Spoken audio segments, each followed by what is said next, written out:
Hi everyone, hope you're doing well from wherever you're watching this channel, depending on your time zone.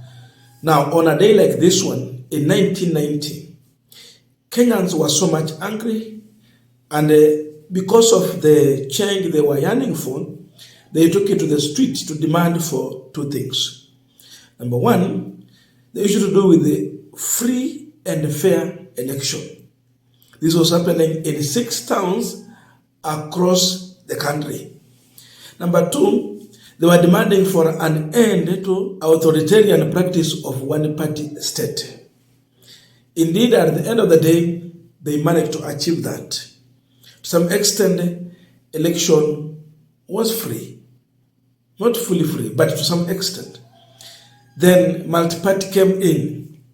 Therefore, on every year, on a 7th, people normally do a commemoration of this day, Saba Saba. So that is how Saba Saba was born, to remember on how we've been growing in our democracy, to remember on how or where we've come from. Therefore, because of that, today, Kenyans are also using this opportunity, but above all, it is youth who are taking the front line to continue with this journey, Gen Z. So, today there is key events that's going to take place on this day. Number one, there will be an interdenominational prayer and a memorial service for the heroes of Gen Z revolution at All Saints Cathedral from 2:30 p.m. Number two, Shagwell's Memorial Concert at Uhuru Park from 12 p.m. to 7 p.m. Number three, Saba Saba protest in CBD, Nairobi, and across the country in all the 47 counties. Those are some of the main events that will be taking place in this country. They are saying that all is tribeless, partless, and fearless. That's one thing to celebrate. And I've seen a lot of flyers being shared, posters. Saba Saba, Zakayo, resign with your puppet. Raise against the corrupt government. 7th July 2024. Dress code all black. Meeting point, Nairobi CBD. Another one here, interdenominational prayer and a memorial service. Join us for the interdenominational prayer for the nation and the memorial service for the protest victim, All Saints Cathedral. That is the host. The time is there. NCCK. So hili ni shirika la Wakristo. They are preparing for this. This tells you that religious leaders are also taking part on this day. Shagwell's Memorial Concert honoring the Kenyans who were killed during the protest.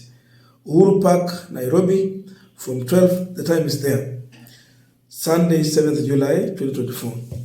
So as we go to honor those who were killed, it is also a time to expose the regime. Because once we are there, mourning those who were killed, honoring them, the question is, who committed this heinous act of murder? It is the government. So it is also an opportunity to expose what the government has done to young souls who have been here demanding for their rights to be heard. By the way, this is a continuation of 7 days journey to the new Saba Saba, which was started some time back. This is what they said. They listed from the 1st July to the 7th July what will be happening. And indeed, it has been going on. And on the 7th July, 7th Sunday, Saba Saba Vigil. This is what they're saying. This is what they said it is going to happen. at a venue to be confirmed. Nairobi citizens gather at Kimathi statue and march to Nyayo House and keep a vigil outside the building. Also have a countrywide vigil in all 47 counties. Reject finance, reject budget, corruption. Reject the budgeted corruption. Another one here. End the cycle. Government corruption, police brutality, abduction and killing. Tumechoka. Join us Sunday, July 2024. Saba Saba Settle wa movement. Another one here. Sitasimama maovu wakitawala. This is my country. I am the boss. Nikisema no, ni final. That means when we say no to finance bill, it should be final. Members of parliament should represent our views. They should represent our position in their vote, because we elected them, meaning we delegated responsibility to them. So they have to take up that responsibility, knowing that there is someone who delegated the responsibility. Therefore, you have to listen to this person before you proceed to make your conclusion vote.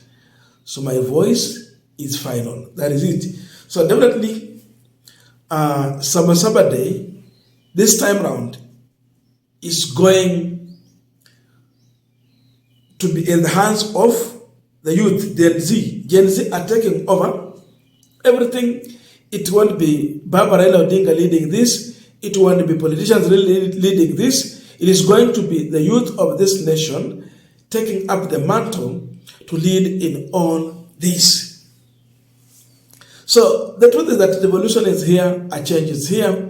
We must accept going forward. Therefore, to William Ruto, expect protest in this country. It is going to be in CBD. No one is going to stop it. The reason is that people have got tired with the budgeted corruption. All we can see is corruption being budgeted very properly.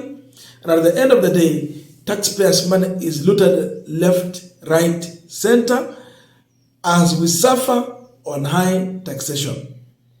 So with all this, the protest is here. The message is clear. Therefore, expect people to come out in their numbers to rebuke this administration on the failures they have always been taking Kenyans through. So hakuna kulala, Saba Saba bado iko, na the good thing is that we are changing indeed. From the first struggle, second struggle, third liberation is here. Youth are now participating in fully.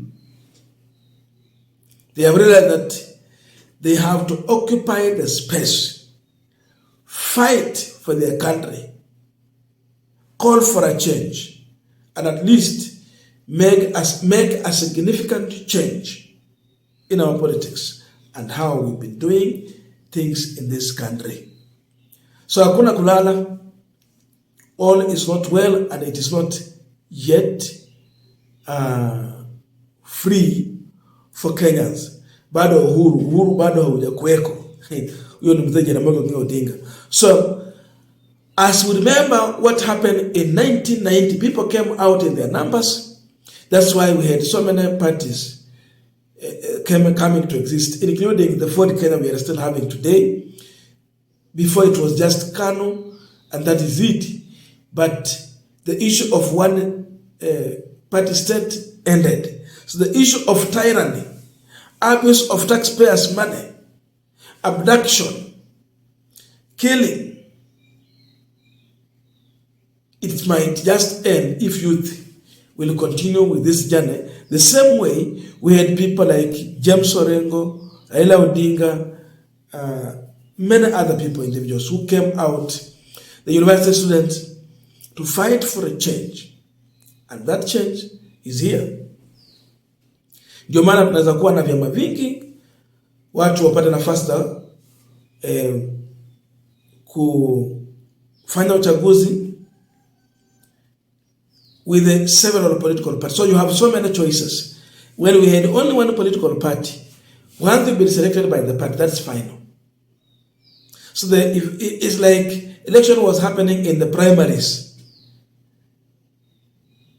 Because once you win in the primaries, then that is it. But here we have primaries and the final election. So when you fail in the primaries, there's another chance there. Then the issue of independent candidates came in, whereby you don't have a political party, but you want to run, you run on your own as an independent person. Saying that if the public like you, you get elected. And indeed, we have independent candidates who won election, and now they are members of parliament representing a constituency. So today, people are going to come out in their numbers. William Ruto should expect people to be on the street, and they are saying that an end to tyranny is here.